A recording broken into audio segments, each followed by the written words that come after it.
열왕기상 18장 41절부터 46절에 있는 말씀 보겠습니다. 다 같이 있습니다. 엘리야가 아합에게 이르되 올라가서 먹고 마시소서. 큰 비소리가 있나이다. 아합이 먹고 마시러 올라가니라. 엘리야가 갈멜산 꼭대기로 올라가서 땅에 꿇어 엎드려 그의 얼굴을 무릎 사이에 넣고 그의 사환에게 이르되 올라가 바다 쪽을 바라보라. 그가 올라가 바라보고 말하되 아무것도 없나이다. 이르되 7번까지 다시 가라. 7번째 이르러서는 그가 말하되 바다에서 사람의 손바닥만 물구름이 일어나나이다. 이르되 올라가라. 아합에게 말하기를 비에 막히지 아니하도록 마차를 갖추고 내려가소서 하라 하니라. 조금 후에 구름과 바람이 일어나서 하늘이 캄캄해지며 큰 비가 내려는지라. 아합이 마차를 타고 이스라엘로 가니 여호와의 능력이 엘리야에게 임하매 그가 허리를 동이고 이스라엘로 들어가는 곳까지 아합 앞에서 달려갔더라. 아멘. 오늘 제목은 절망의 시대에 희망을 노래하라 라는 이런 말씀입니다. 작년 11월 국민일보에 나온 기사입니다. 교수들이 뽑은 다시 읽고 싶은 책에서 설문조사를 했습니다. 그곳에서 교수들이 읽고 싶은 책 1위가 성경이었습니다. 교수 405명을 대상으로 독서 실태 설문조사를 벌인 결과 성경이 4.9%를 지지를 얻으면서 가장 많이 다시 읽고 싶은 책으로 꼽혔습니다. 그리고 2위가 삼국지고 그리고 3위가 논어였다고 그럽니다. 성경은 인류 역사상 가장 많이 팔린 그런 책이지요. 지금까지 전 세계에서 70억 부 이상 판매된 것으로 추정이 되어집니다. 그렇지만 사실상 선교지에서 무료로 배표되거나 필사되는 경우가 많기 때문에 실제로 이렇게 발행된 부수는 상상을 초월할 정도입니다.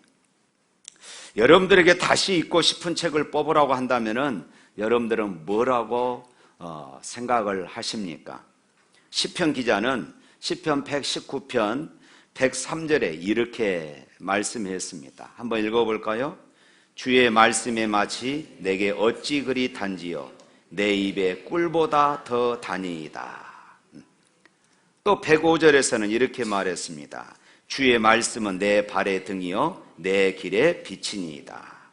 예레미야는 예레미야서 15장 16절에 이렇게 말합니다. 주의 말씀은 내게 기쁨과 내 마음의 즐거움이다.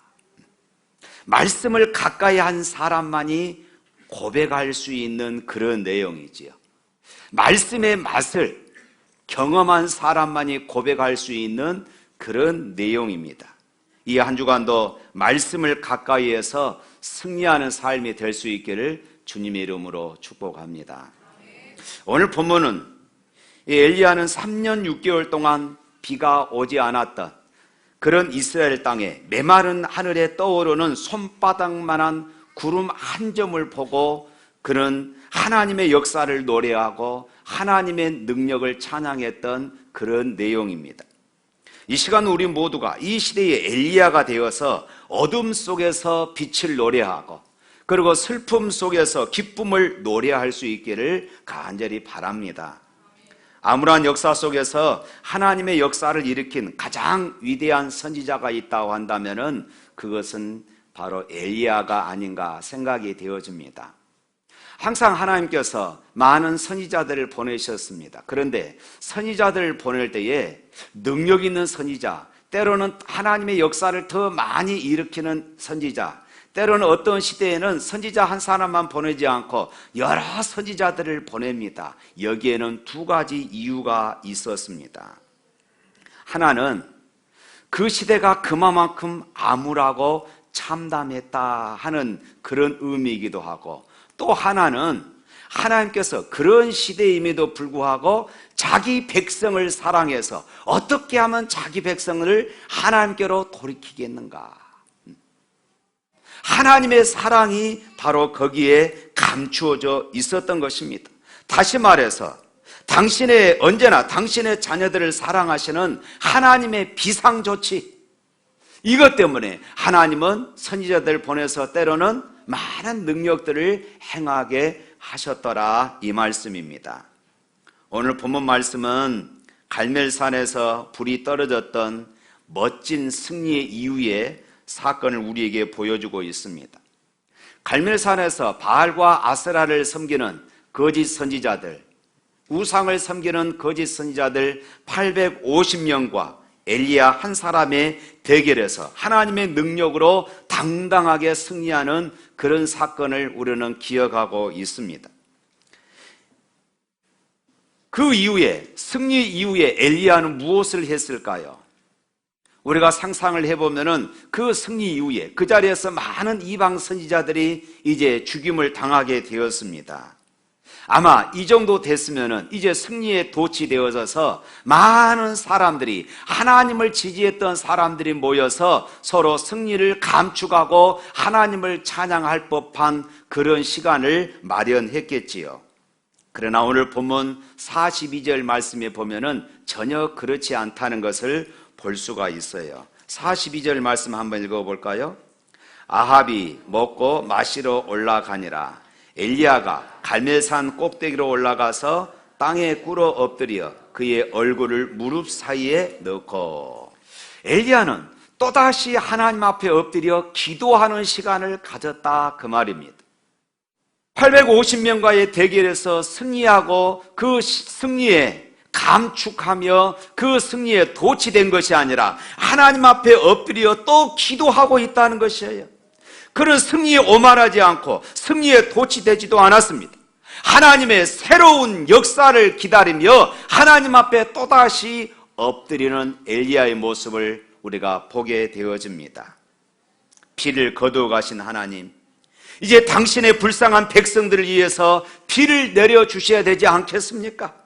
온갖 문제를 엘리야는 자신의 가슴에 끌어안고 다시 갈멜산을 향하여서 올라가는 엘리야의 모습, 그 모습은 십자가를 지고 골고다의 언덕을 오르는 사명자의 모습일 수도 있고, 또 그 모습은 이 땅을 살아가는 성도들의 진실한 그런 모습일 수도 있는 것입니다. 세상 모든 사람들이 죽게 생겼다고 말할 때에 수많은 이웃들이 이제는 망했다고 넋두리하고 있을 때에, 많은 사람들이 주저앉아 울부짖고 있을 때에 우리 그리스도인들은 다시 일어설 수 있다고 말할 수 있어야 할 줄로 믿습니다. 우리는 절대로 망하지 않는다고 말하며 인간의 실패보다도 하나님의 승리는 더욱더 위대하다고 말하며 하나님의 위대함을 간증하는 창조적인 신앙인들, 바로 하나님의 자녀된 사람들의 모습이 아니겠습니까? 이스라엘의 기근이 시작된 지 3년이 조금 지날 때에 어느 날 하나님은 엘리야에게 이렇게 말씀을 하셨습니다. 내가 비를 지면에 내리리라. 하나님은 엘리야에게 분명히 그렇게 말씀을 하셨어요. 하나님이 약속하셨으면 구태여 엘리야가 기도하지 않아도 하나님의 때가 되면 반드시 비가 내릴 것입니다. 그런데 여러분, 하나님의 약속은 언제나 기도를 통하여서 이루어진다는 사실을 믿으시기를 바랍니다. 하나님의 기적은 언제나 기도의 사람을 통하여서 이루어진다는 것이에요. 하나님이 약속했음에도 불구하고 그곳에는 나의 기도가, 우리의 기도를 통하여서 하나님은 하나님의 그 약속을 이루어 가시기를 기뻐하신다는 말씀입니다. 그래서 엘리야는 하나님의 약속을 믿었기 때문에 하나님 앞에 또다시 엎드릴 수 있었습니다. 엘리야는 그분의 신실하신 약속을 붙들고 또 갈멜산으로 올라갔던 것입니다. 요한복음 14장 14절 말씀에 이렇게 말합니다. 또 함께 읽겠습니다. 내 이름으로 무엇이든지 내게 구하면 내가 시행하리라. 고린도후서 1장 20절에 하나님의 약속은 얼마든지 그리스도 안에서 이해가 되느니라. 할렐루야. 주님은 우리에게 얼마나 풍성한 약속을 하셨습니까? 그분의 약속은 무엇이든지 때로는 얼마든지 라고 말합니다. 주님을 우리가 구하면은 무엇이든지 얼마든지 주시겠다고 약속하고 있어요. 그래서 어디서든지 언제든지 기도하라고 말씀합니다. 이것 때문에 엘리야는 갈멜산 꼭대기로 올라가 땅에 무릎을 꿇고 엎드려 그 얼굴을 무릎 사이에 넣고 하나님의 풍성한 약속을 두 손에 붙들고 전능하신 그분의 이름을 지금 부르고 있었던 것입니다. 이 장면을 신약성경은 이렇게 해석했어요. 야고보서 5장 17절 말씀입니다. 또 한번 읽어봅니다. 엘리야는 우리와 성정이 같은 사람이로되 저가 비 오지 않기를 간절히 기도한즉 3년 6개월 동안 땅에 비가 오지 아니하고 다시 기도한즉 하늘이 비를 주고 땅이 열매를 내었느니라. 엘리야가 기적을 일으키는 위대한 하나님의 사람이 된 비결이 무엇입니까? 우리와 다른 어떤 재능이 있었기 때문이다, 이렇게 말하고 있지 않습니다. 그는 우리와 성정이 같은 사람이로되, 우리와 똑같은 사람이다, 이 말씀입니다. 우리처럼 실수할 수도 있고요, 우리처럼 낙심할 수도 있었습니다. 그도 우리처럼 연약하여 넘어질 수도 있었고 어두운 길을 방황할 수도 있었습니다. 실제로 엘리야의 삶을 보면은 그런 모습들을 성경에서 찾아볼 수 있습니다. 그럼에도 불구하고 그가 이토록 능력 있는 사람, 역사를 일으키는 사람이 된 비결이 무엇이었습니까? 바로 이 간절한 기도 때문이었습니다. 습관적인 기도였어요. 여러분, 무릎을 꿇고 얼굴을 무릎 사이에다 한번 넣어 보십시오. 제가 해봤는데요, 절대로 안 되더라고요. 그것이 가능하다는 것은 무엇입니까? 그는 습관적으로 그렇게 기도했다는 것이에요. 습관적으로 기도했다는 것은 간절히 기도했다는 그런 의미입니다. 그렇습니다. 간절한 기도는 기적을 일으킵니다. 할렐루야. 간절한 기도는 교회의 부흥의 역사를 가져옵니다. 기적의 시대가 지난 것이 아닙니다.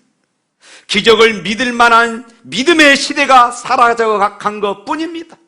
하나님의 말씀에 순종할 수 있는 순종의 시대가 지난 것이지 기적의 시대가 우리 곁을 떠난 것이 아니라는 말씀이에요. 오늘 본문을 살펴보면은 엘리야가 엎드려 기도하자마자 소낙비가 쏟아진 것이 아니었습니다. 엎드려 간절히 기도하는 엘리야는 사환에게 이렇게 명령합니다. 올라가서 바다 쪽을 바라보고 오라. 사환은 바다 쪽을 바라보고 왔습니다. 선생님, 아무것도 없는데요? 엘리야는 또다시 엎드려 기도합니다. 그리고 사환을 또 보냅니다. 선생님, 이번에도 아무것도 없습니다. 하늘은 너무나도 맑습니다. 이렇게 하기를 오늘 본문은 6번이나 계속해서 반복하고 있어요. 그만큼 그는 간절히 기도했다는 것입니다. 왜 엘리야가 이렇게 간절히 기도했습니까? 자신의 목숨을 위해서 이렇게 간절히 기도한 것이 아니었습니다. 3년 6개월 동안 메마른 땅에 비를 내리실 수 있는 분은 오직 하나님밖에 없기 때문이었습니다. 우리의 믿음이 자라고 주님과 깊은 교제에 들어가면 들어갈수록 깨달아지는 것이 한 가지 있습니다. 그것이 무엇입니까? 오직 주님밖에 없습니다. 할렐루야. 주님 외에는 다른 길이 없다는 것이에요. 관계의 아픔을 경험할 때마다, 때로는 사람들로부터 많은 상처를 받을 때마다, 자녀 교육의 힘듦을 경험할 때마다 우리의 마음속에 흘러나오는 고백이 무엇입니까? 주님, 주님밖에는 없습니다. 주님밖에는 없습니다. 방황하는 젊은이들을 바라보면서 이 땅의 부흥을 갈망하면서도 주님이 우리의 교회에 주신 꿈과 비전을 품으면서도 우리가 고백할 수밖에 없는 것은 주님, 주님밖에 없습니다 라는 이런 고백입니다. 어제 설교를 마무리하면서, 설교 준비를 마무리하면서 제가 깜짝 놀란 것이 있었습니다. 최근 제 설교 속에 계속해서 반복되는 내용이 있었는데 주님밖에 없습니다, 이 말이더라고요. 하나님께서 제게 이 말씀을 주신 것은 저에게 이 말씀이 필요하고 우리 샘물교회 안에 지금 이 고백이 필요하기 때문이다. 저는 그렇게 믿습니다. 주님밖에 없습니다. 이것이 오늘 저와 여러분의 고백이 될 수 있기를 바랍니다. 그런데 왜 오늘 우리들의 기도에 간절함이 없습니까? 왜 우리의 기도에 이런 간절함이 묻어나지 않습니까?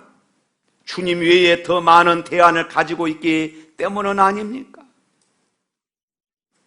오늘 내 마음을 만지시는 분도, 오늘 나를 치료하시는 분도, 오늘 나의 갈급함을 채우시는 분도, 오늘 나의 기도의 응답을 들어주시는 분도 주님밖에 없습니다 하는 이런 고백 외에 또 다른 것들이 있다는 것이에요. 주님이 도와주지 않아도 얼마든지 나는 잘 살아가고 있습니다. 이런 잘못된 모습들이, 이런 교만들이 우리 안에 있기 때문인 것입니다. 사랑하는 성도 여러분, 오늘 내 마음을 만지시는 분은 주님밖에 없습니다. 오늘 나를 치료하시는 분도 주님밖에 없습니다. 오늘 나의 갈급함을 채우시는 분도, 오늘 나의 기도 응답을 주시는 분도 주님밖에 없음을 믿으시기를 축원합니다. 주님과 같이 내 마음 만지는 분은 없네. 오랜 세월 찾아 난 알았네. 내겐 주밖에 없네. 할렐루야. 사랑하는 성도 여러분, 기도 응답이 지연될 때에 소용없는 일이야, 기도해도 소용없어, 깨끗이 그만둬, 사단은 끊임없이 우리에게 포기를 종용합니다. 그러나 엘리야는 6번째 되지 않자 7번째 또다시 기도합니다. 그러고 나서는 종에게 또 시키죠. 무엇이 있나 바라보라. 종이 돌아와서 이렇게 말합니다. 44절 말씀 한번 읽어볼까요? 7번째 이르러서는 그가 말하되 바다에서 사람의 손바닥만한 구름이 일어나나이다. 바다에서 사람의 손만한 구름이 일어나나이다. 내 손바닥만한 구름 한 조각, 무슨 의미가 있겠습니까? 오늘도 하늘에 수없이 많은 구름들이 있지 않습니까? 그런데 여러분, 엘리야는 손바닥만한 구름 속에서 큰 비구름을 보았습니다. 천둥소리, 우리의 소리를 들었습니다. 이것이 신앙인의 모습입니다. 겨자씨만한 믿음이 산을 옮깁니다. 밀알 하나가 100배의 열매를 얻습니다. 어린아이의 보리떡 5개가 5,000명을 먹였습니다. 하나님의 능력은 언제나 작은 것에서부터 시작됨을 믿으시기를 바랍니다. 구약성경 출애굽기에 보면은 하나님께서 모세를 불러서 이스라엘 백성들을 애굽 땅에서 구출해 내라고 그렇게 말씀합니다. 그러나 모세에게는 바로에게 대항할 만한 능력이 없었습니다. 백성들을 이끌 그런 지도력도 없었습니다.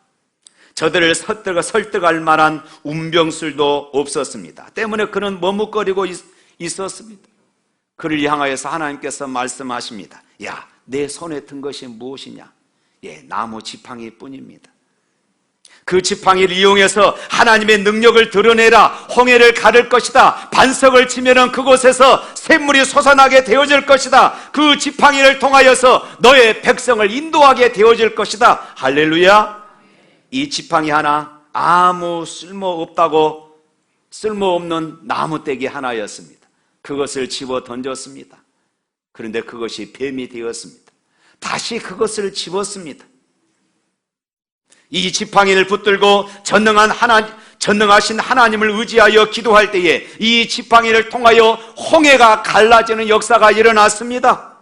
그 지팡이가 하나님의 능력의 도구가 되었습니다. 가진 것이 적다고, 능력이 적다고 낙심하지 마십시오. 내 시작은 미약하였으나 내 나중은 심히 창대하리라. 할렐루야. 할 수 없다고 말하지 마십시오. 작은 것에서 큰 것을 보고 안 되는 것에서 되는 것을 보고 없는 것 중에서도 있는 것을 보십시오. 잃어버린 것을 슬퍼하지 말고 아직도 남아있는 것을 인하여서 기뻐하시기를 바랍니다. 우리 눈으로는 언제나 밝은 것을 보고 하늘의 풍성과 풍성함과 능력을 바라보는 것, 그것이 오늘 그리스도인들의 눈입니다. 지금 이 시간도 여러분은 불행을 볼 수도 있습니다. 그렇지만 또 하늘을 바라볼 수도 있습니다. 실패를 바라볼 수도 있고 실패 속에서 역사하시는 하나님의 세미하신 간섭들, 하나님의 손길들을 여러분들을 또한 바라볼 수도 있을 것입니다. 그러나 여러분들이 절망 속에서 하나님을 신뢰하며 희망을 갖는다면 여러분들이 지금 걸어가는 길이 메마른 땅이라 할지라도 인생의 한 모퉁이에서 은혜의 비가, 축복의 비가 여러분 앞에 내려지는 날이 반드시 오게 될 것을 믿으시기를 축원합니다. 보십시오. 확신에 가득 찬 엘리야의 기도는 결코 헛되지 않았습니다. 드디어 손바닥만한 구름 한 조각이었는데 금세 새카만 비구름이 하늘을 뒤덮기 시작했습니다. 그리고 장대비가 쏟아지기 시작했어요. 사랑하는 성도 여러분, 우리가 예수님을 믿는다고 부지런히 성경 들고 찬송 들고 다니지만은 왠지인지 비가 내릴 것 같지 않을 때가 있습니다. 교회에 나와서도 기도하고 집에서도 기도하고 밤낮으로 기도해 보지만은 응답의 비가 내리지 않을 때가 있습니다. 그러나 여러분, 낙심하지 마시기를 바랍니다. 손바닥만한 구름이 떠올라도 그 속에서 장대비를 볼 수 있기를 주님의 이름으로 축원합니다. 사랑하는 성도 여러분, 소중한 가정, 남편, 또 사랑스러운 자녀들 위해 기도하며 하나님의 역사를 기대했는데 내 마음만 아프게 하고 희망이 보이지 않을 때가 있습니다. 내 사업은 창대하기를 원했는데 지금은 손바닥만한 구름밖에 보이지가 않습니다. 하나님 어찌합니까? 하나님 어찌합니까? 그러나 여러분 포기하지 말고 지속적으로 기도하여 응답을 얻으시는 여러분이 되시기를 축원합니다. 손바닥만한 작은 구름을 보고 엘리야는 말합니다. 44절 말씀 다시 한번 있습니다. 7번째 이르러서는 그가 말하되 바다에서 사람의 손바닥 작은 구름이 일어나나이다. 이르되 올라가 아합에게 말하기를 비에 맡기지 아니하도록 마차를 갖추고 내려가소서 하라 하니라. 올라가 아합에게 이르기를 비에 막히지 아니하도록 마차를 갖추고 내려가소서. 지금 비가 오지 않고 있어요. 저 하늘에 손바닥만한 구름 한 점밖에 없습니다. 그런데 불구하고 엘리야는 그 속에서 비를 보았기 때문에 아합 왕에 가서 이렇게 자신 있게 외칠 수 있었던 것입니다. 이 얼마나 놀라운 믿음입니까? 엘리야는 손바닥만한 구름 속에서 하나님의 능력을 보고 환경을 준비했던 것입니다. 축복받을 그릇을 준비했습니다.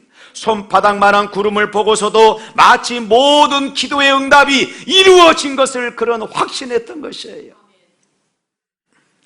사도행전 12장에 보면은 베드로는 감옥에 갇혀 있고 예루살렘 교회는 그런 베드로를 위해서 날마다 기도했습니다. 그러자 하나님께서 그들의 기도를 예면치 않으시고 천사를 보내서 베드로를 감옥에서 구출해 내셨습니다. 베드로는 감옥에서 나오자마자 자기들을 위해서 기도하는 비밀 아지트로 가서 문을 두드렸습니다. 그러자 로데라 하는 여자아이 하나가 베드로의 음성을 듣고 너무 기쁜 나머지 문을 열어주지도 않고 들어가서 기도하고 있는 사람들에게 이렇게 말했습니다. 베드로가 돌아왔습니다. 베드로 사도님이 돌아왔습니다. 그때 기도하던 사람들의 반응을 여러분 기억하십니까? 사도행전 12장 15절에 보면 이렇게 말합니다. 저희가 말하되 네가 미쳤다. 무슨 소리냐? 지금 베드로는 감옥에 갇혀있지 않느냐? 네가 지금 미쳤구나. 베드로의 구출을 위해서 기도하고 있었음에도 불구하고 이 얼마나 불신앙적인 모습입니까? 오늘 저와 여러분들은 어떻습니까? 내가 기도하고 있음에도 불구하고 하나님의 기도 응답의 확신을 갖지 못한 채 그렇게 살아가고 있지는 않습니까? 보십시오. 손바닥만한 구름 속에서 장대비를 보았던 엘리야의 믿음을 하나님이 저버리셨습니까? 갈멜산 꼭대기에서 무릎 사이에 얼굴을 파묻고 기도하던 엘리야의 기도를 하나님이 외면하셔 버렸습니까? 마지막 46절 말씀입니다. 여호와의 능력이 엘리야에게 임함에 그가 허리를 동이고 이스라엘로 들어가는 곳까지 아합 앞에서 달려갔더라. 그런 손아귀를 맞으면서 빗길을 달리는 그런 장면이 나오고 있습니다. 아합 왕은 지금 마차를 타고 자기 별장이 있는 이스라엘로 지금 가고 있는 것이에요. 엘리야는 그 마차 앞에서 비를 흠뻑 맞고 달려가고 있어요. 물론 아합 왕이 함께 마차를 타고 가자고 고면했을 것입니다. 그렇지만은 엘리야는 그 길이 무려 50리 길이나 됐습니다. 그것을 비를 맞으며 마차 앞에서 달려갔어요. 그런데 오늘 말씀해 보니까 여호와의 능력이 엘리야에게 임함에 하나님이 힘을 주셔서 그런 마차 앞을 달려갈 수 있었던 것입니다. 사랑하는 성도 여러분, 왜 엘리야가 지금 빗속을 이렇게 달려갔을 것이라 생각하십니까? 왜 그가 빗속을 뛰어갔을까요? 이것은 응답을 주신 하나님을 자랑하기 위해서였어요. 할렐루야. 비를 주신 하나님께 감사와 기쁨을 표현하는 그런 행동이었습니다. 여러분 한번 상상해 보셔요. 그 장면을 한번 상상해 보십시오. 아합 왕이 마차를 타고 갑니다. 그 앞에 엘리야가 막 달려가고 있어요. 하나님이 주신 그 비가 너무나도 고마워서 송두리째 그 비를 지금 맞고 싶은 것입니다. 3년 6개월 동안 가뭄이었습니다. 빗속을 달리는 엘리야의 장엄한 퍼레이드를 보십시오. 그의 이 퍼레이드는 한 폭의 위대한 웅변이었습니다. 그 시대는 지금 바알과 아세라를 섬기는 이런 거짓 우상들이 난무하는 이런 시대였습니다. 많은 백성들이 하나님보다도 이런 우상 앞에 나가는 그런 시대였습니다. 그런데 그들을 향하여서 엘리야는 지금 달려가면서 이렇게 외치고 있습니다. 봐라! 이스라엘 백성들아 봐라! 이 하나님이 여호와 하나님이 비를 주신 하나님이시다. 비를 주신 하나님께로 돌아와라. 비를 주신 하나님 앞에 예배해라. 그분만이 참 하나님이시고 그분만이 우리를 사랑하신 분이시다. 그분은 하늘을 닫을 수도 있고 그분은 하늘을 여실 수도 있다. 아마 엘리야는 머리에 지금 비를 흠뻑 맞으면서 두 눈에는 눈물을 흘리고 있었을 것이에요. 그런 감격에 가득 차서 살아계신 하나님을 이스라엘 사람들에게 우상을 섬기는 아합 왕 앞에서 그 하나님을 지금 자랑하고 있는 이런 모습이에요. 사랑하는 성도 여러분, 하나님께 영광을 돌리며 살아가는 우리의 모습을 세상 사람들 앞에 우리가 보여주어야 되지 않겠습니까? 우리가 세상 사람들보다 성공하지 못했고 우리가 세상 사람들보다 잘난 것 없다 할지라도 아무런 상관없습니다. 무엇이든지 주신다고 약속하신 살아계신 하나님이 계시는 한 우리는 세상 사람들 앞에 당당하게 찬송할 수 있어야 할 줄로 믿습니다. 사랑하는 성도 여러분, 여러분들 중에 어떤 분은 시간을 정해놓고 매일 기도하신 분도 계십니다. 어떤 분은 매일 교회에 나와서 기도하신 분도 계십니다. 어떤 분들은 출근하면서, 어떤 분은 하루 일과를 다 끝내놓고 예배당을 찾아서 기도하신 분도 계십니다. 모든 염려를 주님께 다 맡기고 내 앞에 하나님이 준비하시고 예비하신 내가 알지 못하는 크고 기이한 축복의 손학비가 있음을 믿으시기를 축원합니다. 지금은 여러분들의 눈에 아무런 구름이 보이지 않을 수도 있습니다. 그러나 여러분, 오늘 엘리야가 그랬던 것처럼 끝까지 기도할 수 있기를 주님의 이름으로 축원합니다. 자신을 향하여서, 가정을 향하여서, 자녀를 향하여서, 몸된 주의 성전을 향하여서 선언하십시오. 하나님은 살아계시다고 외칠 수 있기를 바랍니다. 무엇보다도 모든 고통의 사슬과 어둠의 권세에서 우리를 해방케 하신 예수 그리스도를 의지할 수 있기를 바랍니다. 예수 그리스도만을 바라보십시오. 그리고 어떤 절망의 시간과 환경 속에서도 주님이 주시는 꿈과 비전을 붙잡고 희망을 찬양할 수 있기를 주님의 이름으로 축원합니다. 주님이 주시는 꿈과 비전을 붙잡고 손만한 작은 구름 속에서도 거대한 소낙비의 희망을 노래할 때에 하나님께서는 반드시 은혜의 소낙비를 맞으며 핏속을 달려가게 하실 줄로 믿습니다. 약속의 작은 구름을 붙들고 믿음으로 쉬지 않고 기도하십시오. 하나님께서는 살아계십니다. 반드시 절대 절망을 절대 희망으로 바꾸시는 그 하나님을 체험하고 찬송할 수 있기를 주님의 이름으로 축원합니다.